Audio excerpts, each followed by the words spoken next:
Welcome back to Jaconism, lovely people. Ladies and gentlemen, in today's video, I'm going to share with you my personal grief cycle.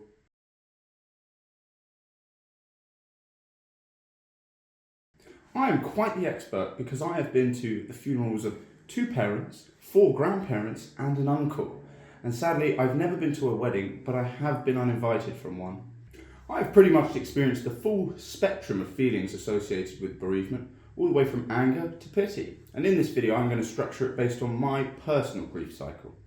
The grief cycle states that there are progressive feelings that someone experiences when they go through a bereavement. Now, of course, this isn't rigid, and many people experience different things at different times, as I will show you. And so, without further ado, let's get cracking. Now, in this first stage, I'm going to share with you the numbness that I felt. When I was 6 years old, I was on holiday in India, and I remember waking up in the middle of the night to hearing my mum hysterically sobbing as I peered over the end of her bed. She had received a call that my father had died. In the aftermath, I remember not really feeling too much, but if anything, numbness. However, I think that to be symptomatic of a 6-year-old who didn't know their father too well. Over the next few years, I likely showed some behaviours of a bereaved child, but since kids are quite adaptable, it became normal quite quickly to grow up in a single mother household. I didn't know what I missed and therefore couldn't really grieve for something I didn't know I could have had. As such, to my knowledge, my father's death didn't really have too much of an impact on me aside from the numbness. Although 7 years later, I was to be reminded that one cannot get too comfortable. In this second stage, I'm going to share with you some of the selfishness I felt. Sometime in 2012, my mum began to slur her speech and decided to visit a doctor. Since it was motor neuron disease, and neurological diseases are often notoriously difficult to diagnose until more symptoms arrive and it progresses to a more evident stage, we were left in the dark for quite some time. Nevertheless, over the course of 18 months, after countless incidents of choking on food, total loss of speech, public incidents of falling over in lifts courtesy of the London Ambulance Service, drastic weight loss, near immobility and difficulty breathing, in Christmas of 2013, we were informed of her diagnosis and the few months she had left to live. Having watched my mum go from a commendable family court judge who enjoyed the pleasures of wine and talking, often to my aggravation, to a bedbound, terminally ill and dependent individual, frankly, broke my heart. So much so, I didn't really want to go and see her and be reminded of the woman who was once a heroine in my estimation, waste away in our local hospice.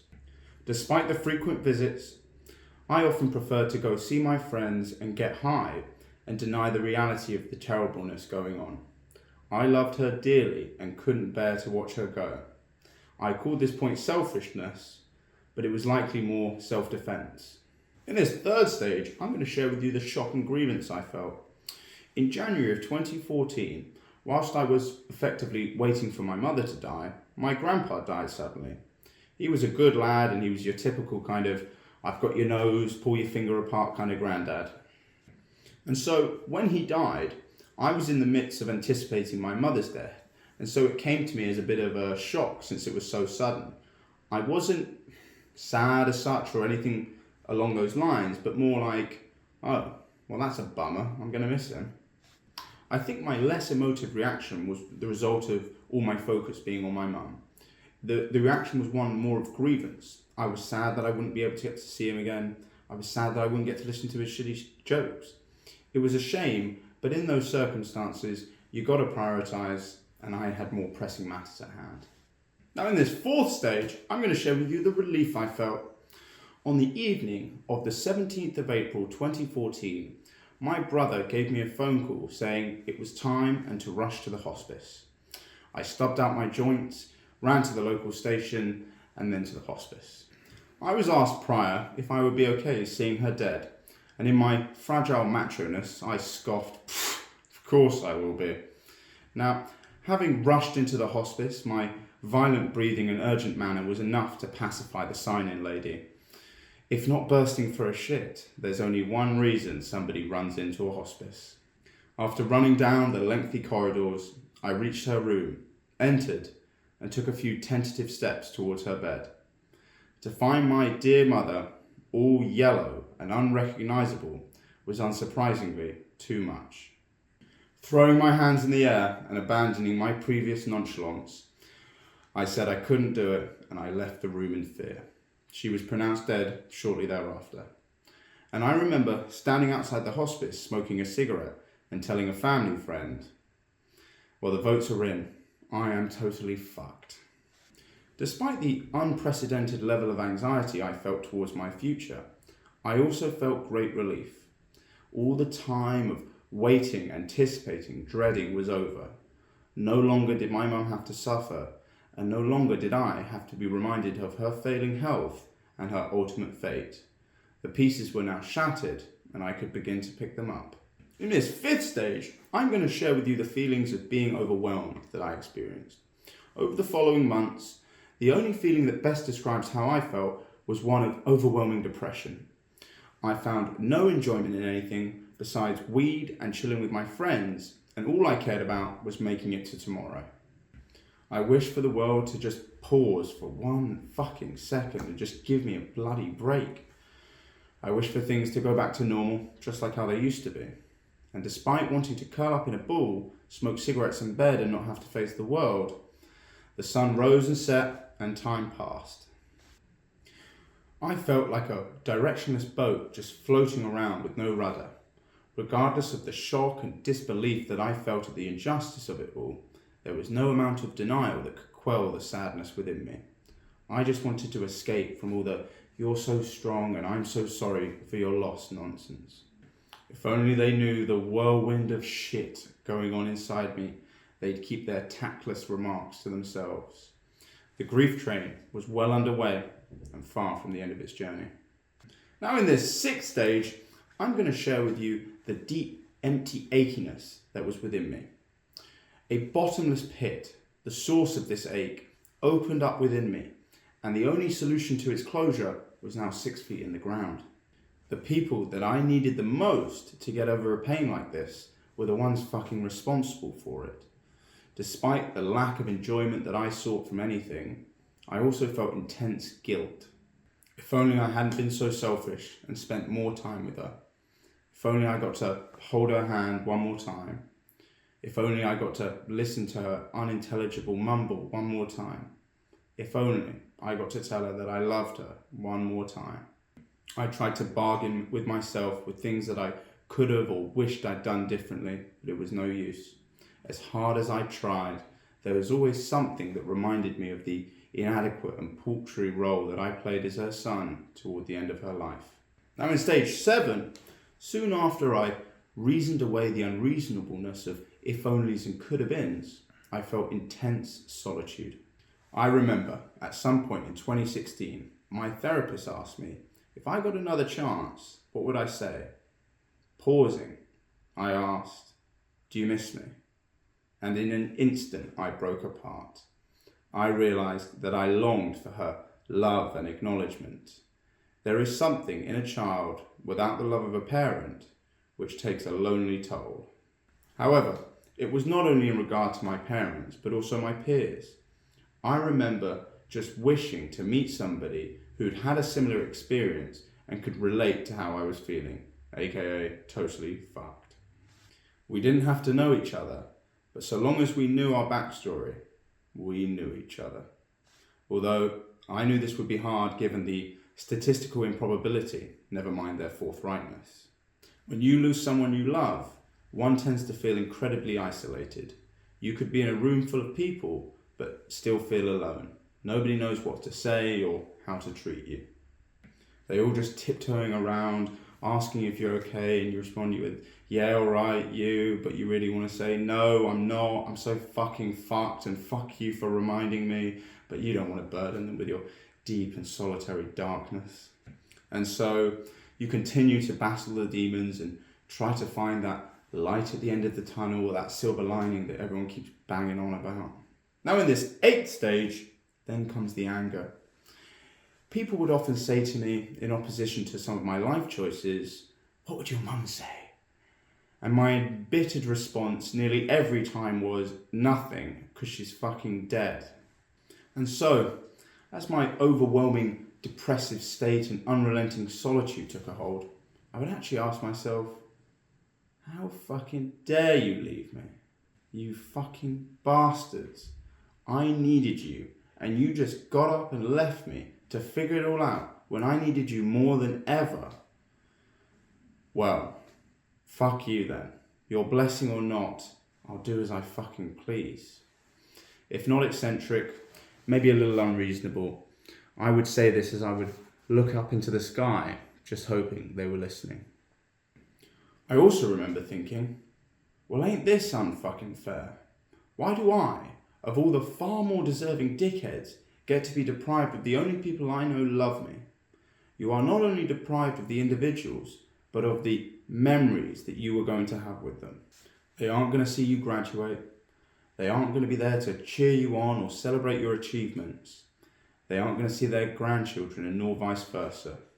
You are not only grieving the loss of the individuals, but all the shared memories of togetherness. Despite not feeling this extreme level of anger all the time, I do believe it to be the most likely feeling responsible for my engagement in self-destructive activities. We aren't going to go into those now, but I'll leave that to your imagination. These activities, though, came off the back of feeling anger towards the world. I would ask myself, what is the fucking point in all of this? And not having the cognitive capability to truly answer that question, I would escape into these activities to distract me from the anger and injustice that I felt of it all. Now, in this 9th point, among the many feelings that I felt following the immediate curve of grief was one of fear and catastrophizing. I would often ruminate on my mother's and father's death and almost replay it back in my mind. As a part of this, the fear would often manifest itself in the form of catastrophizing. I would assume, all thanks to my conditioning, that terrible things were around the corner and that I should not get too comfortable.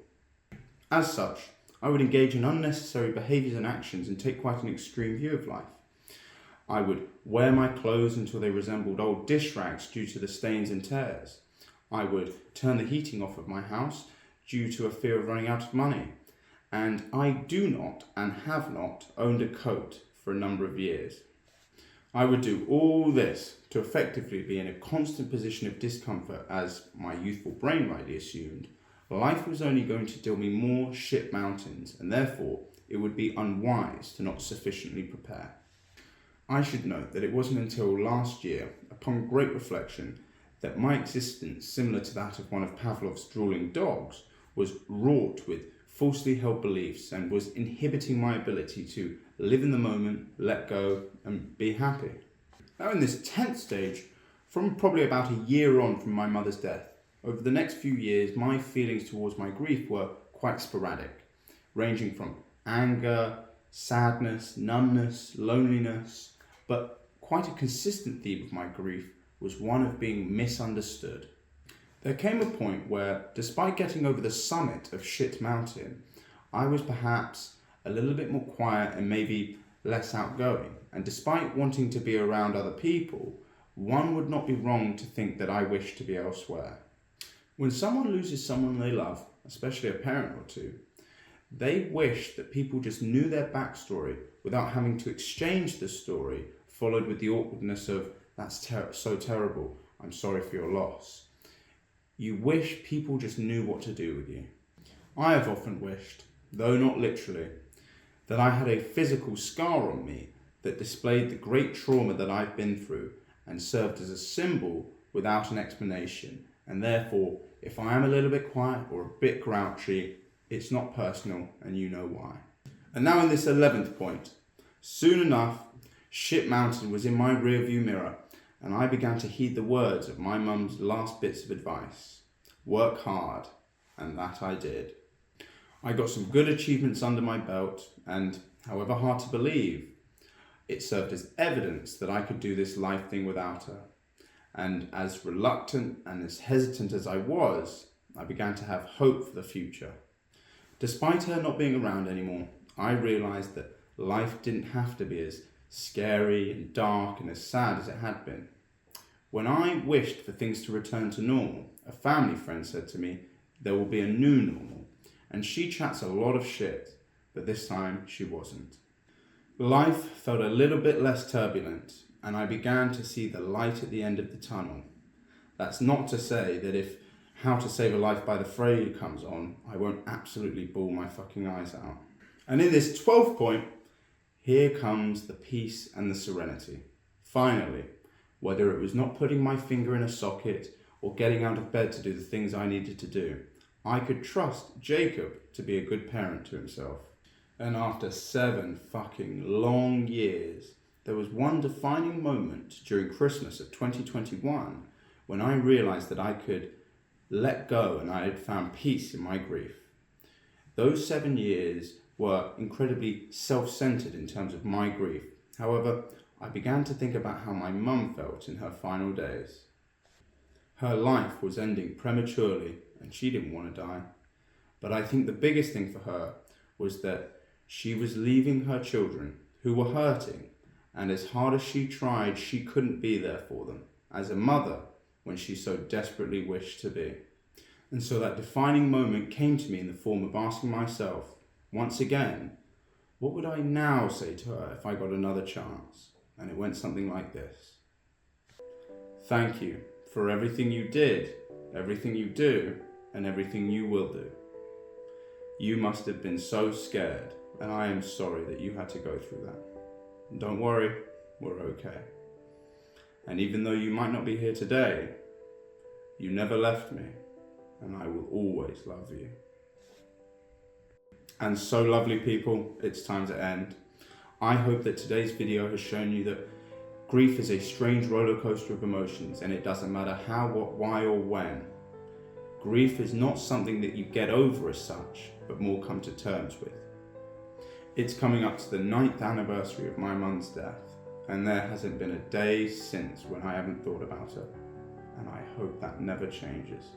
If you are struggling, you might be in a dark place, and you feel alone and scared and angry, and you just don't see any way out.